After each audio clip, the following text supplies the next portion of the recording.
Look, it's not my favorite thing to do when I talk to a new client, but one of the things that I tend to do in the first 30 minutes is I tend to burst their bubble. So, what do I mean by that? A lot of people will come in and have unrealistic health goals that they want to achieve in such a short amount of time. So, what I like to do is help them to be realistic into the type of health goal that they have. So, here's an example.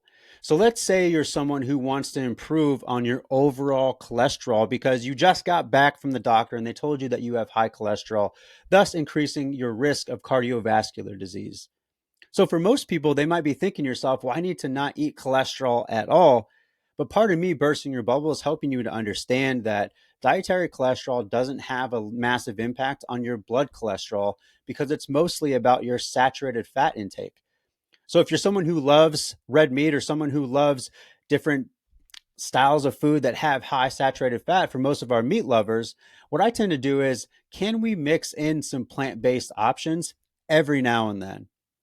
Because if we're looking at creating a realistic health goal, maybe it's a little bit more about the stuff that you need to add to a already balanced diet versus the stuff that you need to eliminate.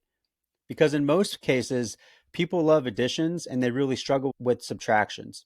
So in this case, let's say you start adding beans into meals because high fiber is really going to help your overall cholesterol and lipid levels over time. So it becomes a little bit more about addition versus thinking that you need to altogether eliminate foods that cause that certain ailment, if you will.